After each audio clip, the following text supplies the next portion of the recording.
സാധനമായിട്ടുള്ള നല്ല നമസ്കാരം. ഞാൻ അഡ്വക്കേറ്റ് സതീഷ് ടി പത്മനാഭൻ. കഴിഞ്ഞ ദിവസം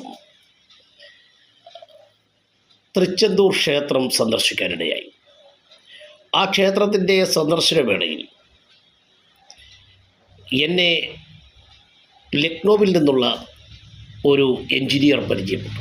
അദ്ദേഹം ഭാരതത്തിലെ ഒരു പ്രമുഖ കൺസ്ട്രക്ഷൻ കമ്പനിയിൽ എൻജിനീയറായി ജോലി ചെയ്യുകയാണ്. ആയിരക്കണക്കിന് കെട്ടിടങ്ങൾ, ആയിരക്കണക്കിന് അത്ഭുതകരമായിട്ടുള്ള നിർമ്മിതികൾ അദ്ദേഹം നിർമ്മിച്ചു എന്നാണ് പറയുന്നത്. പക്ഷേ അങ്ങനെ ഞങ്ങൾ തൃച്ചെന്തൂർ ക്ഷേത്രത്തിൻ്റെ രാജഗോപുരത്തിൽ എത്തിയപ്പോൾ ആ നിർമ്മിതിയെപ്പറ്റി അദ്ദേഹം വളരെ അത്ഭുതപൂർവ്വം ചില കാര്യങ്ങൾ പറഞ്ഞു. എന്നിട്ട് അദ്ദേഹം പറഞ്ഞു, ഇത് നിർമ്മിച്ച ഭാരതത്തിൻ്റെ ശില്പികൾ യഥാർത്ഥ ശാസ്ത്രജ്ഞന്മാർ ആണ് എന്ന് പറഞ്ഞു.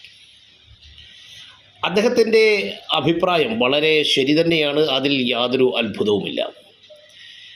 ഭാരതത്തിലെമ്പാടും അമ്പരചുംബികളായിട്ടുള്ള ധാരാളം രാജഗോപുരങ്ങൾ കാണാം. ഈ രാജഗോപുരങ്ങൾ കല്ലുകളിൽ കവിത വിരിയിച്ചുകൊണ്ട്, കല്ലുകളിൽ നൃത്തത്തിൻ്റെ എല്ലാവിധ സംഗീത സാന്ദ്രമാക്കുന്ന വിസ്മയങ്ങളായിട്ടുള്ള ദൃശ്യഭംഗിയുടെ ഉദാത്തമായിട്ടുള്ള മേഖലകൾ മാത്രമല്ല, അതിൽ എല്ലാ ശാസ്ത്രീയ തത്വങ്ങളുമുണ്ട്, എല്ലാ ശാസ്ത്രങ്ങളുമുണ്ട്. ഗണിതശാസ്ത്രമുണ്ട്, ഗണിതശാസ്ത്രത്തിൻ്റെ ഉപവിഭാഗങ്ങളായിട്ടുള്ള ജാമിതിയുണ്ട്, ജാമിതിയുടെ ഉപവിഭാഗമായിട്ടുള്ള ട്രിഗ്നോമെട്രിയുണ്ട്. ഊർജ്ജതന്ത്രത്തിലെ പ്രകാശശാസ്ത്രമുണ്ട്, ശബ്ദശാസ്ത്രമുണ്ട്.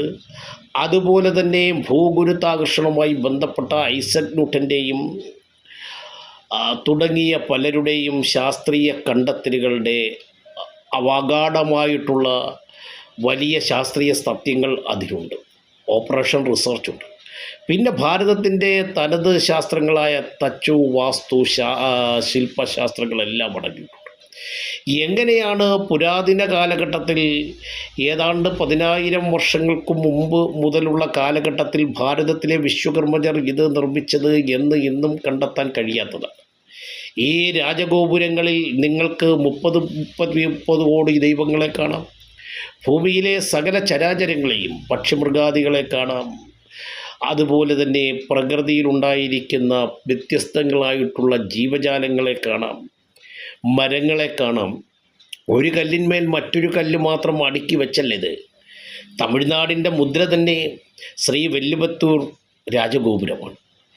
ചിദംബരം ക്ഷേത്രത്തിൽ ചെന്നാൽ, അരുണാചലം ക്ഷേത്രത്തിൽ ചെന്നാൽ, മധുര മീനാക്ഷി ക്ഷേത്രത്തിൽ ചെന്നാൽ, തൃച്ചെന്തൂർ ചെന്നാൽ ഒട്ടേറെ രാജഗോപുരങ്ങൾ അമ്പരചുംബികളായി നിൽക്കുന്നത് നമുക്ക് കാണാം.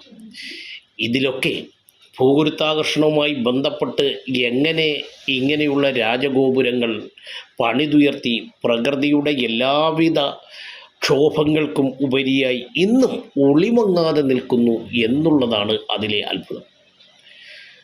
എത്ര നൂറ്റാണ്ടുകൾ കഴിഞ്ഞു, ആയിരക്കണക്കിന് വർഷങ്ങൾ കഴിഞ്ഞിട്ടും ആ രാജഗോപുരങ്ങളെല്ലാം ഇന്നും പണിത പോലെ നിൽക്കുകയാണ്. ഇതിൻ്റെ യഥാർത്ഥ സത്യമാണ് അദ്ദേഹം പറഞ്ഞത്. ഭാരതത്തിൻ്റെ വിശ്വകർമ്മ ശില്പികൾ യഥാർത്ഥ ശാസ്ത്രജ്ഞന്മാരായിരുന്നു. അവരുടെ ശാസ്ത്രീയമായിട്ടുള്ള ഇൻബോണായിട്ടുള്ള പരമ്പരാഗതമായിട്ടുള്ള പൈതൃകമായിട്ടുള്ള അറിവിനെ എന്തുകൊണ്ട് ഭാരതം വേണ്ട രീതിയിൽ ഉപയോഗപ്പെടുത്തിയിട്ടില്ല എന്ന് അവശേഷിക്കുന്ന ചോദ്യം തന്നെയാണ്. അതൊരു പക്ഷേ ജാതി സമ്പ്രദായത്തിൽ ഭാരതം മുറുകെ പിടിച്ചതുകൊണ്ടായിരിക്കാം എന്ന് കണക്കാക്കുന്നവർ ധാരാളമുണ്ട്.